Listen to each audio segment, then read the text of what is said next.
Okay, so it's been 7 days since I've made these two IPAs, and now it's time to transfer the beer into the secondary fermentation carboys. I personally always do the secondary fermentation process because I find you get cleaner and better tasting beer. So the process is very simple. It's just like transferring the wort that we've done previously.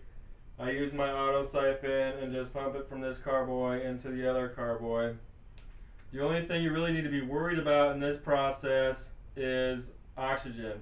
You want to be careful not to shake your beer around or to let it drip out of your hose into the carboy because oxygen, when it gets into your beer at this stage, will cause oxidation, which will give you really just bad off flavors in your beer, and you won't be enjoying your beer as you drink it.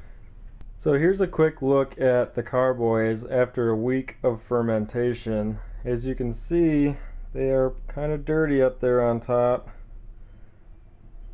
as well as on the bottom. That's a whole bunch of yeast that have done their job and settled down to the bottom. Same thing over in that one. So as you can see, I just finished transferring my first beer into the second fermentation carboy. At this stage, I also take a sample to get a reading. I like to check the clarity on it, the colors, and I like to smell it. You can really tell a lot about your beer just by smelling it. And right now it just smells clean, it smells like fresh beer, so I'm not worried about infection. If it were infected, it would smell like rotten eggs, or it would just, you can tell, it would have this really off flavor to it or off scent to it. But it smells pretty clean. So I'm going to take a reading of my first beer here. Now, when the yeast ferment, they give off CO2, so your beer is actually somewhat carbonated at this point.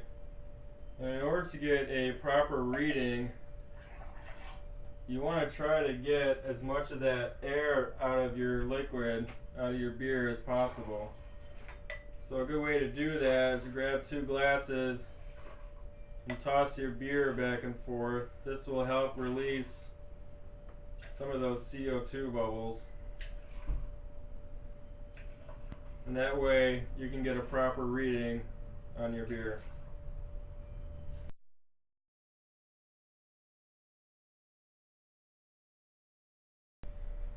So it's important to get a reading on your beer at this stage so you know where you're at, so you know that the yeast is doing its job. If it's not doing its job, you can make corrections. But right now we're looking pretty good. Starting off, it was 1.08.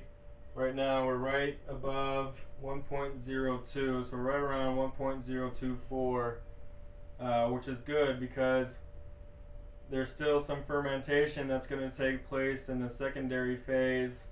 So hopefully I'll get it down to 1.016 or 1.018, somewhere in that area. But right now it's looking pretty good. Smells good.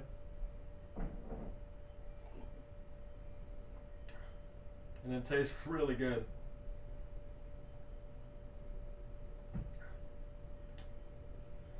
So I'm going to do the same thing with my second beer here. And that's basically all you need to do in order to do the secondary fermentation.